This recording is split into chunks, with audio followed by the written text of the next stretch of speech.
Maayong buntag sa tanan. Unang kadlawon, National Youth Day. Tema: ang Birhen Maria ug ang kabatanunan. Mga igsoon, ang kalibutan giluwas sa kabataan. Usa ka batan-on ang nagpakamatay kanato sa pangidarong 33 anyos si Jesus. Usa ka batan-ong dalaga ang gituohang nagpangidaron ug dili umino sa 15 anyos ang misano nga mahimong inahan sa Dios, si Birhen Maria.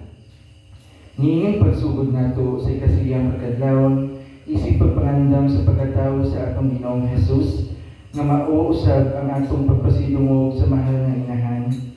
Atong hinumduman ang tanang mga kabatanunan sa Pilipinas kay kini manusab ang among adlaw.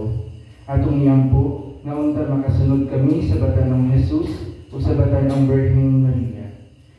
Manindog kita o katong awiton ang pasiunan nga awit.